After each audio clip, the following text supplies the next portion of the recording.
Yesterday, this programme did an exposé of an apparently illegal migrant hotel hidden away in rural Somerset. Here's a reminder of what we saw. Here we are in the middle of nowhere in Somerset, hidden away at the Winford Manor Hotel. And lo and behold, there's lots of security who don't want to talk to us. And we've noticed some don't drop litter signs in English, in French, but also in Persian and Vietnamese. What can be going on here? Well, since yesterday's broadcast, locals in and around Winford have been in touch with me to express their concerns and to tell me how the presence of this migrant hotel is harming the local economy, but also having an effect in terms of fear of crime, of violence, and of the police sometimes being slow to respond. Well, I'm very pleased to say that Andrew Tanner, a local farmer, has joined me to discuss this further. Andrew, thank you very much for coming in. Immediately this morning, I had a message from a local who was concerned about the treatment of women that had been happening. A lot of riding takes place there, and young women on horses have been harassed. And that seems to be a problem with this migrant hotel. I'm not sure whether that's currently a problem. Certainly, as far as the local chat in the places that matter, the Crown at Redhill, the Waterloo at Winford, the concerns initially when the hotel, which accommodates, I think, 70 individuals accommodated by the Home Office, the concerns were that they didn't understand the culture of the area, the culture of the UK, and as a consequence, their interactions with local people, particularly women, might not be what could be considered appropriate, and there was a great deal of concern then. And if you think about Winford, the parish of Winford, which I understand is around about 700 souls in Felton, Winford and Redhill, suddenly to dump 70 individuals with absolutely no consultation with any of our local elected representatives, to my knowledge, certainly not the parish council, and I suspect not the district council, that caused a great deal of concern. And that concern remains because although I understand there's a decent relationship between the immediate neighbours and the owner of the hotel in that they've got his personal phone number, and I think probably he's in a position to exercise a certain amount of discipline over the behaviour of the individuals there, those individuals change on a regular basis and you never quite know what's going to turn up next. Using the internet without a VPN, a virtual private network, is a bit like taking to the road without car insurance. All it takes is one unlucky moment to cost you a lot of cash. This video's sponsor is Private Internet Access. They are the VPN to help keep you safe. Click the link in the description below to find out why over 30 million people have downloaded PIA to protect themselves online. A virtual private network is an app that hides your IP address and helps keep your data private. When you're browsing the internet at home, you give up a large amount of data to businesses, to shops, and indeed to social media giants too.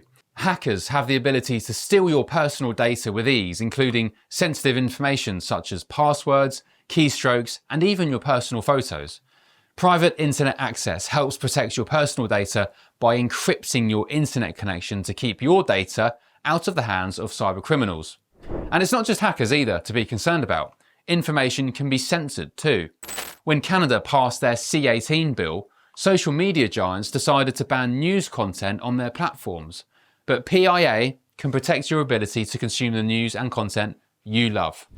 Private Internet Access is available for Windows users, Mac OS, Android, Linux, iOS, and you can use one PIA subscription to protect an unlimited amount of devices.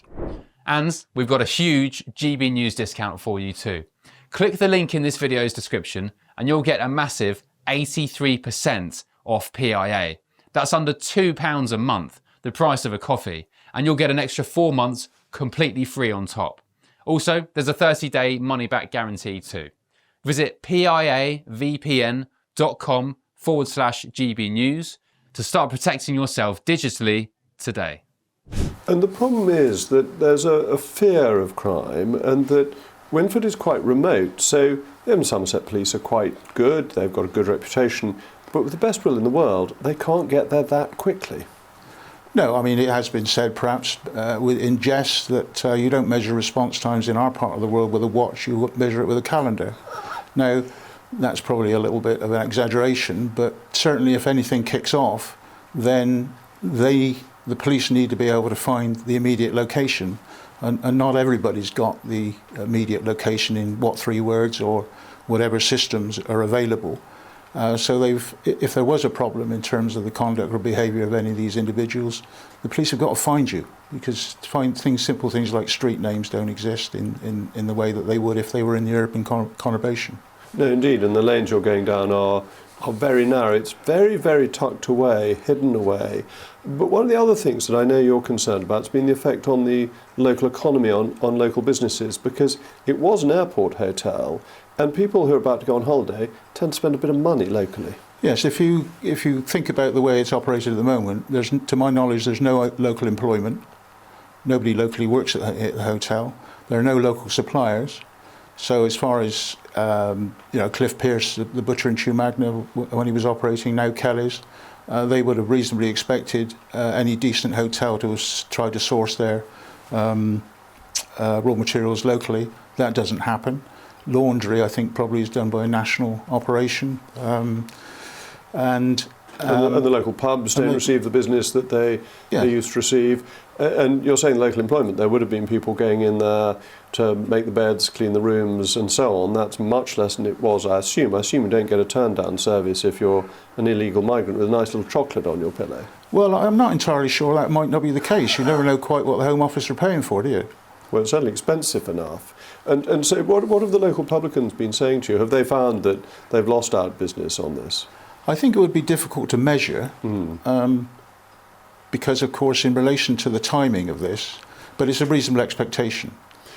If I go away, if my partner takes me away, then we probably eat out. We wouldn't eat in the hotel. We'd go and see what goes on in the local location, the local area. And there's a feeling, there's a lack of transparency, and it's all been very secret and not proper consultation.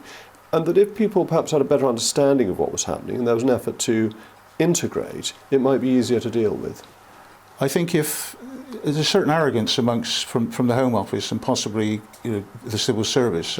I know that the parish council made representations through the district council, but there's been no positive feedback. Nothing has changed. So there's a question of you can complain as much as you like, but nothing's going to happen. Indeed, and it's also doesn't go with the grain of village life. I went there yesterday, and it's all padlocked up and secured, and security guards wandering about. That's not how rural Somerset is like. Rural Somerset's quite an open place where you know your neighbours and you chat to them as you go around.